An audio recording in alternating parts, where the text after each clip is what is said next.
death blow to Antonovsky Occam's razor.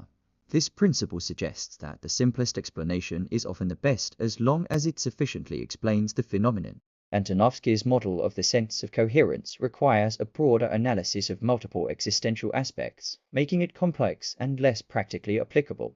Lazarus' model, on the other hand, aligns with Occam's razor by focusing on two simple elements: subjective evaluation and coping strategies. This makes the model more straightforward and accessible for practical use, without losing the ability to explain human responses to stress. Pragmatic perspective.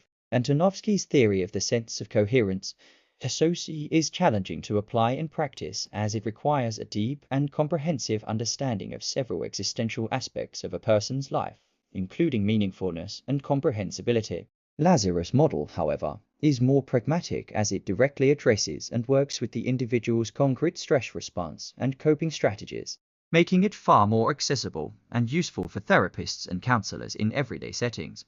Strength of phenomenology. Phenomenology focuses on the individual's subjective experience of the world. Antonovsky attempts to generalize human responses to stress through a universal sense of coherence. Yet this does not adequately consider how each person uniquely interprets and evaluates their surroundings. Lazarus' model is more in line with phenomenology principles, as it respects that each individual has their own assessment of whether a situation is threatening or manageable. Existentialist perspective.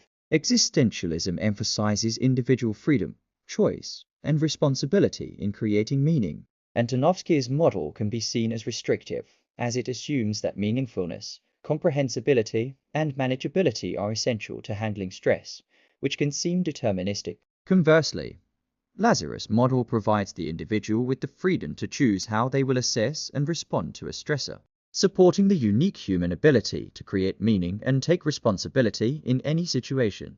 Critique from hermeneutics. Hermeneutics deals with interpretation in context. Antonovsky's model lacks flexibility in understanding how different people interpret the same stressors differently. Lazarus' model is hermeneutically strong, as it focuses on how each person's subjective evaluation influences their coping and allows context to play a central role in understanding stress. Constructivist approach. Constructivism supports the idea that people construct their reality themselves. Antonovsky assumes that a sense of coherence can universally alleviate stress, yet this does not account for how people construct and manage their stress experiences differently. Lazarus' model aligns with constructivism by allowing individuals to construct their own coping strategies depending on the situation, making it adaptable to each person's unique experience. For